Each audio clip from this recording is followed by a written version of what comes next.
Good evening and welcome to eNews. I'm Shahan Ramkisoon. It's great to have you with us. Our top stories tonight.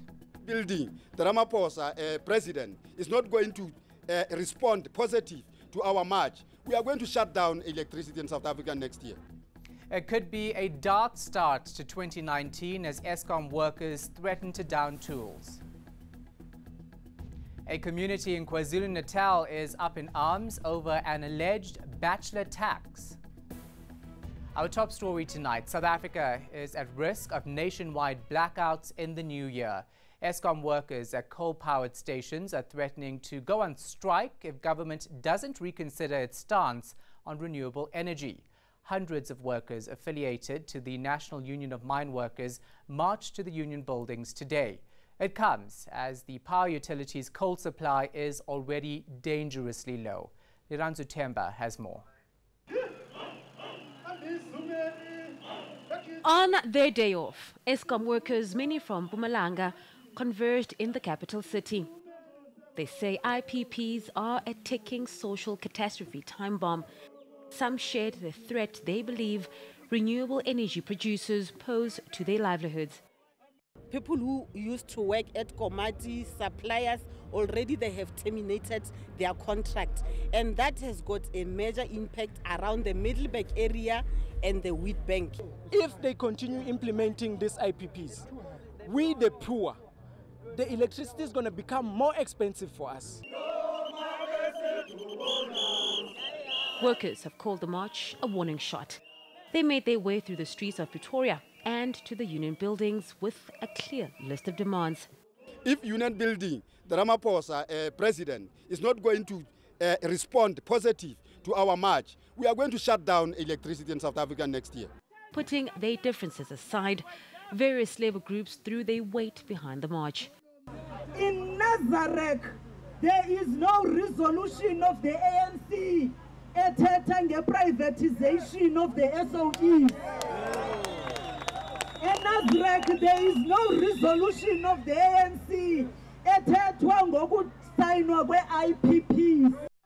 Minister of Energy, Chef Radebe, who was meant to receive the memorandum of demands, was a no-show. Now today he belittled us. He can't even come to take the memorandum from us because to him we are nothing. If the government is not going to listen to us, comrades, you must be prepared for next year, February general strike. That strike will stretch.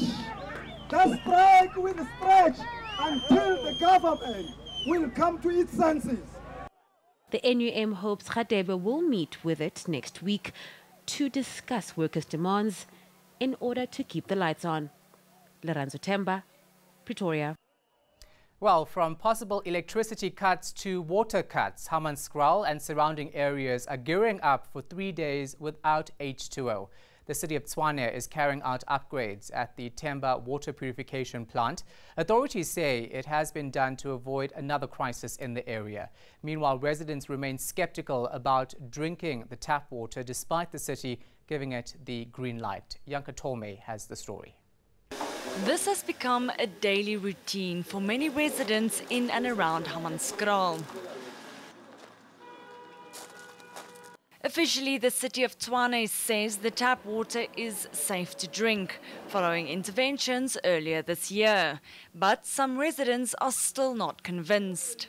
Every day, like every weekend. If you open the tap, you can see that the water is dirty. No two ways about it. So it's definitely worse. That's why we're buying water. The city, however, maintains it hasn't received any recent complaints. And in our opinion, as well as in the laboratory analysis, we haven't picked up any problems with the water at all. And if there are problems in specific areas, then we need to know where those are, and we'll send our scientific services people to check. There's possibly a localized problem, but it's certainly not a problem that's coming from the plant itself. Some areas are also experiencing water interruptions, and they are relying on roaming water trucks. These trucks will be servicing the whole community when work on the troubled Temba water purification plant takes place next week. Water cuts are due to happen from Tuesday until Thursday. The upgrades are expected to double the supply of water to communities. Janke Tomai, Hammanskraal. The Kolobeni mining controversy is far from over. The community wants the meeting between Mineral Resources Minister Gwede Mantashe and the Amadiba Crisis Committee to be held in their area. It was supposed to have taken place at a Wild Coast hotel. Now, the proposed titanium mining along the Wild Coast has been on the cards for years, but it's been strongly opposed by locals and environmentalists. Some believe, though, mining is their ticket out of poverty, but others say the mineral wealth and people will simply be exploited. Mantashe went to the area 2 months ago, but his attempt to discuss the matter was disrupted by protesters. Now, the ANC says President Cyril Ramaphosa will pay back money donated by Bosasa for his presidential campaign. This as opposition parties call for a probe. In a Q&A session in Parliament, the President said his son Andile got R500,000 because he did consultancy work for Bosasa. But Ramaphosa now says the payment was in fact a donation which he didn't know about.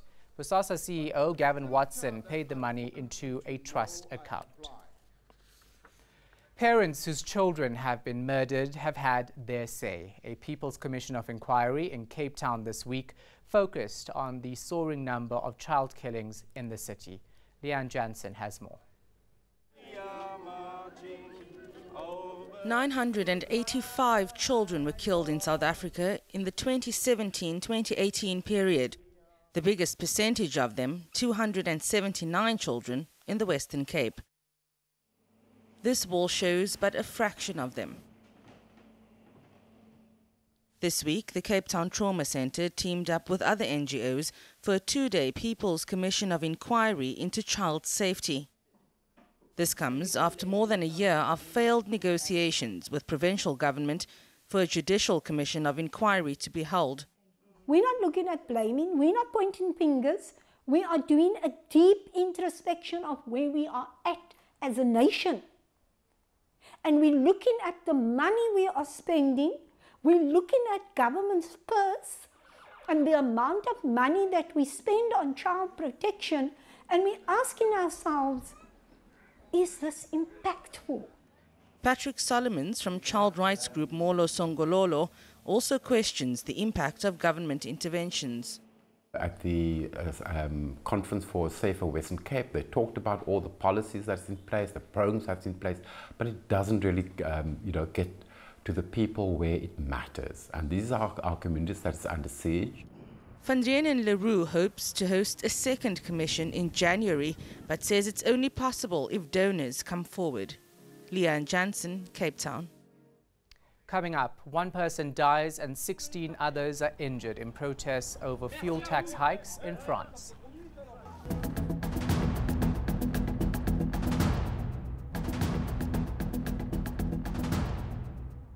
Welcome back. Last month here on eNews, we brought you a story of a massive shack fire that destroyed dozens of homes in Khayelitsha, even claiming 1 life. Now, residents have been trying to pick up the pieces and get their lives back on track again. RTM Tungana revisited the community. Relief for hundreds of residents who lost their homes last month. It's a temporary reprieve for 35-year-old Tozama Khani. She's a mother of 3 and one of many unemployed victims of the blaze. Sometimes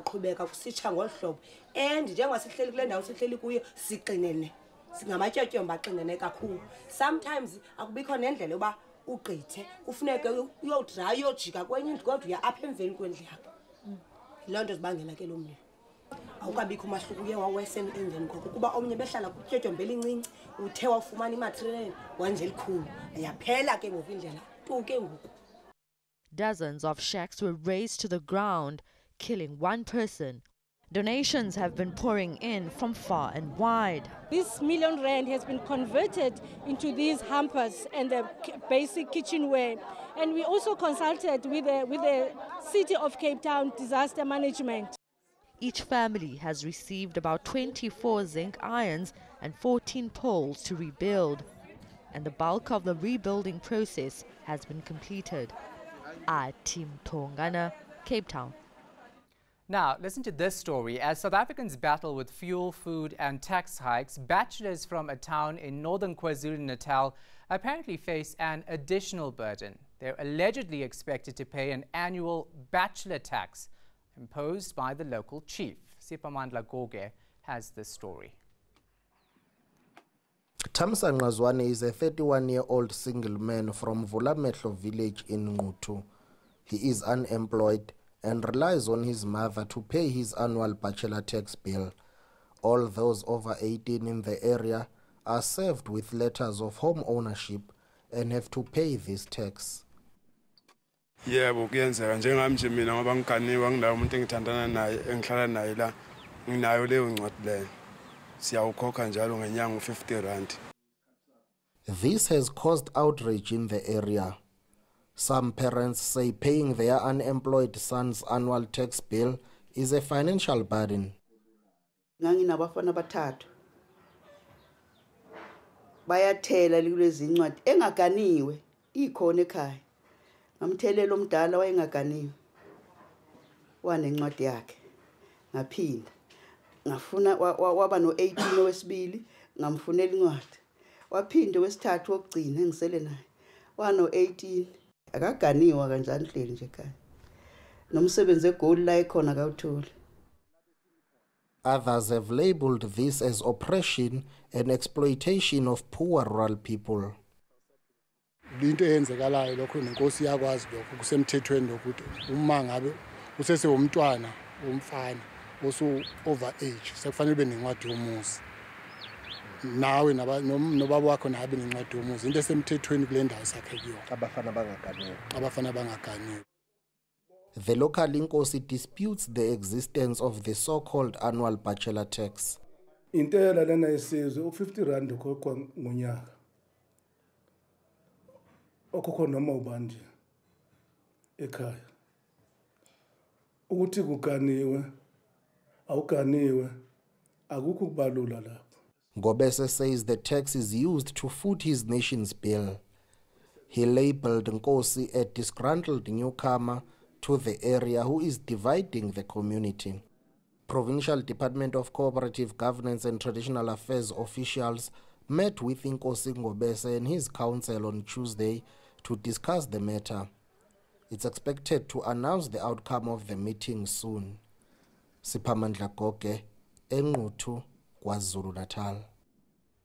Further afield now, protests over a hike in the fuel tax in France turned deadly after a demonstrator was knocked down. The incident took place in the southeastern Savoy region.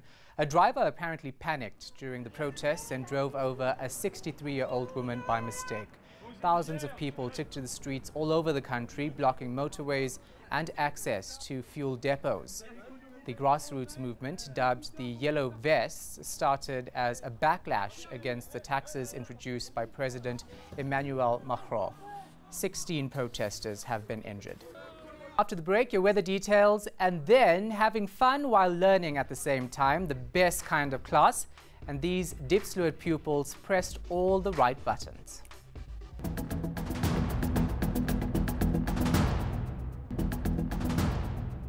Hello everyone. A high-pressure system ridging along the east coast of the country will bring maritime air to the area, resulting in coastal rain during the course of Sunday for some areas in the Eastern Cape and KwaZulu-Natal, while over the Central Plateau the heat wave continues on Sunday as temperatures become incredibly high once again. A few thunder showers will also pop up around the Drakensberg as well as onto the Mpumalanga Highveld. There could also be a few thunder showers for Gauteng and even the northwest. But in the Northern Cape, unfortunately, very hot and dry weather continue on your Sunday afternoon. Uppington 40 degrees as your high and 38 into a partly cloudy Kimberley. It will be a warm day for much of the Western Cape, windy around the peninsula, but mild along the south coast, 22 for Mossel Bay as well as George. Afternoon thunderstorms popping up around the northern interior of the Eastern Cape. There could also be rain along the coastline from East London through to Port St John's, and that rain extends all the way through to the coastal parts of KwaZulu-Natal and the adjacent interior. Later on in the day, thunderstorms will pop up for the interior of the province. And there will also be a 60% chance of these thunder showers onto the Mpumalanga Highveld and escarpment. 1 or 2 thunderstorms potentially developing over parts of a very hot western Limpopo. 37 degrees as a high for Lephalale and Thabazimbi.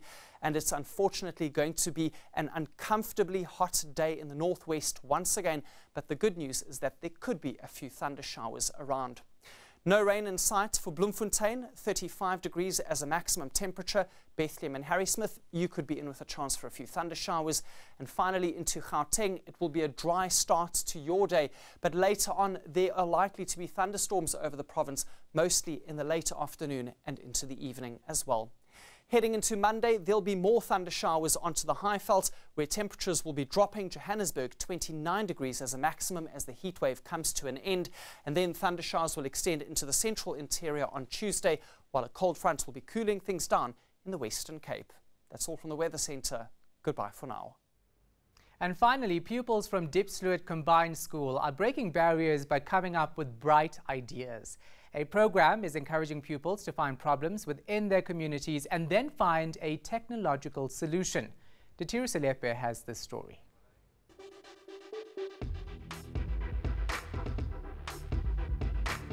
Finding innovative solutions for everyday problems. AI Robotics and iInnovate partnered to give learners from Diepsloot Combined School an opportunity to learn about robotics. The program aims to encourage design thinking methods. Part of the program was for the students to go out into their own community, to their own homes and around their school, and to really identify what are some of the problems, what are some of the challenges that we face and that our families and community members face, and then really be able to understand those problems so that they could go about finding solutions, brainstorming solutions, and ultimately coming up with a prototype to a solution they believe would be really effective in their community to solve those problems. Team Dynamite designed a robotic rubbish collecting truck called the Pick It Up. The Pick It Up truck will sense where there's rubbish to help the community from getting punctures on the roads, children getting hurt. Team Born to Clean designed a water purifier. The water is a little bit clean. You can use to pour it inside so that the water can be pure clean. Organizers say they are looking forward to more technological innovations in the next year. Dieter Slepe, Johannesburg. Here's a reminder of our top stories before we go. It could be a black new year as Eskom workers threaten to down tools. And in news just in the past half hour, the ANC says President Cyril Ramaphosa has called for a probe into donations made to his party presidential campaign. It also says the president will pay back R500,000 donation from the controversial Bosasa company. Ramaphosa backtracked on his reply in Parliament about the payment into his son Andile's account by Bosasa. The president initially said it was for consultancy work. From Ishahan Ramkisoon and the rest of the team, good night.